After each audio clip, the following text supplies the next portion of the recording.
बोलो गीता माता की जय। ओम श्री परमात्मने नमः। श्रीमद् भगवद गीता तृतीय अध्याय। अर्जुन उवाच। प्रथम श्लोक। जायसी चेत कर्मणस्ते मता बुद्धि जनार्दन तत् किं कर्मणि घोरे मां नियोजसी केशव। व्यामिश्रेणे वाक्येन बुद्धिमोहसीव मे तदेकं वद निश्चित्य येन श्रेयोऽहम् आप्नुयाम्। अर्जुन बोले, हे जनार्दन, यदि आपको कर्म की अपेक्षा ज्ञान श्रेष्ठ मान्य है तो फिर हे केशव मुझे भयंकर कर्म में क्यों लगाते हैं। आप मिले हुए से वचनों से मेरी बुद्धि को मानो मोहित कर रहे हैं, इसलिए उस एक बात को निश्चित करके कहिए जिससे मैं कल्याण को प्राप्त हो जाऊं। जनार्दन, इस पद से अर्जुन मानो ये भाव प्रकट करते हैं कि हे श्री कृष्ण, आप सभी को याचना पूरी करने वाले हैं, अतः मेरी याचना तो अवश्य ही पूरी करेंगे। जायसी चेत कर्मणस्ते नियोजयसी केशव। मनुष्य के अंतकरण में कमजोरी रहती है कि वह प्रश्न करके उत्तर के रूप में भी वक्ता से अपनी बात अथवा सिद्धांत का ही समर्थन चाहता है। उसे कमजोरी इसलिए कहा गया, वक्ता के निर्देश का चाहे वह मन अनुकूल हो या सर्वदा प्रतिकूल पालन करने का निश्चय ही शूरवीरता है। शेष सब कमजोरी या कायरता ही कही जाएंगी। इस कमजोरी के कारण ही मनुष्य को प्रतिकूलता सहन करने की कठिनाई अनुभव होती है। जब वह प्रतिकूलता को सहन नहीं सकता तब वह अच्छाई का चोला पहन लेता है, अर्थात जब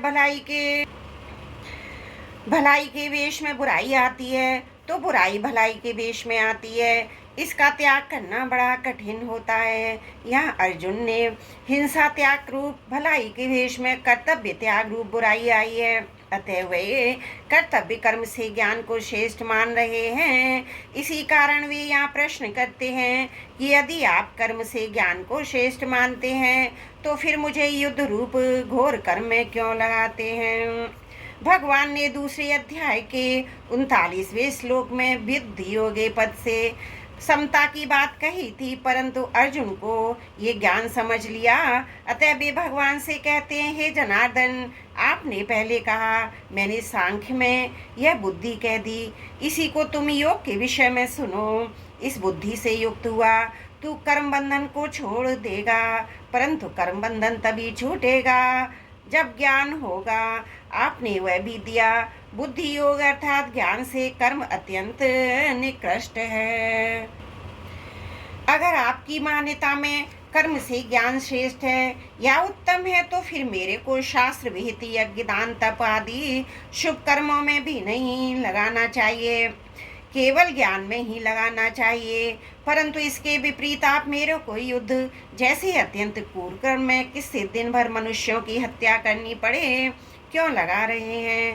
पहले अर्जुन के मन में युद्ध करने का जोश आया तो उन्होंने उसी जोश में भरकर भगवान से कहा, हे अच्युत, दोनों सेनाओं के बीच में मेरे रथ को खड़ा कर दीजिए जिससे मैं ये देख लूं यहाँ मेरे साथ दो हाथ करने वाला कौन है।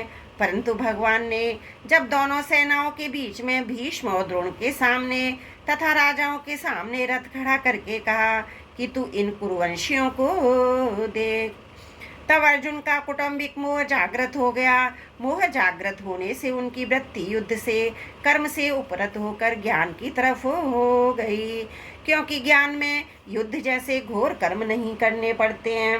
अतः अर्जुन कहते हैं, आप मेरे को घोर कर्म में क्यों लगाते हो। यहाँ बुद्धि पद का अर्थ ज्ञान लिया गया है।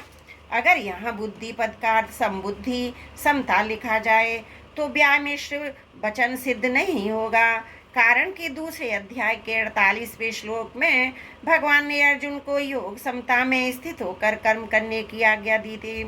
व्यामिश्र वचन तभी सिद्ध होगा जब अर्जुन की मान्यता में दो बातें हों, तभी यह प्रश्न बनेगा। अगर आपकी मान्यता में कर्म से ज्ञान श्रेष्ठ है तो फिर मेरे को घोर कर्म में क्यों लगाते हो। दूसरी बात, भगवान ने आगे अर्जुन के प्रश्न के उत्तर में दो निष्ठाएं कही हैं। ज्ञानियों की निष्ठा ज्ञान योग से और योगियों की निष्ठा कर्म योग से। इससे भी अर्जुन के प्रश्नों में बुद्धिपद का अर्थ ज्ञान लेना युक्ति संगत बैठता है। कोई भी साधक श्रद्धा पूर्वक पूछने पर ही अपने प्रश्न का सही उत्तर प्राप्त कर सकता है। आक्षेप पूर्वक शंका करने से सही उत्तर प्राप्त कर पाना संभव नहीं। अर्जुन की भगवान पर पूर्ण श्रद्धा है, अतः भगवान के कहने पर अर्जुन अपने कल्याण के लिए युद्ध जैसे घोर कर्म में भी प्रवृत्त हो सकते हैं। ऐसा भाव उपयुक्त प्रश्नों से प्रकट होता है। व्यामी शीर्ष व्याकिन बुद्धि मोहवसीव में, इन पदों में अर्जुन का भाव है।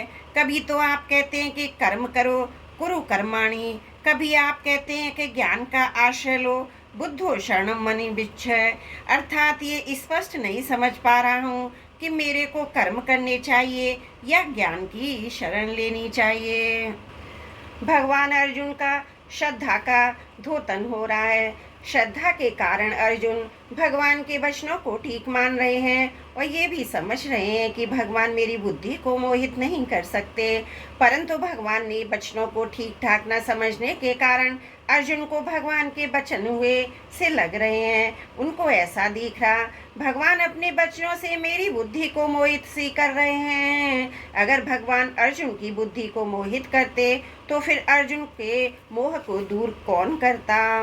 तदेकम वद निश्चित्य ये निश्चयो न पानुयाम, मेरा कल्याण कर्म करने से होगा या ज्ञान से होगा, इनसे आप निश्चित करके मेरे लिए एक बात कहिए जिससे मेरा कल्याण हो जाए। मैंने पहले भी कहा था कि जिससे मेरा निश्चित कल्याण हो वह बात मेरे लिए कहिए।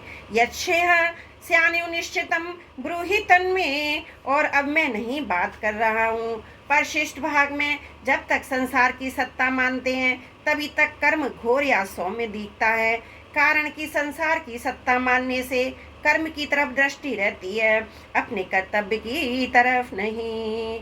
अपने कर्तव्य की तरफ दृष्टि रहने से कर्म घोर या सौम्य नहीं दिखता है। त्रुटियों के लिए क्षमा प्रार्थी हूँ।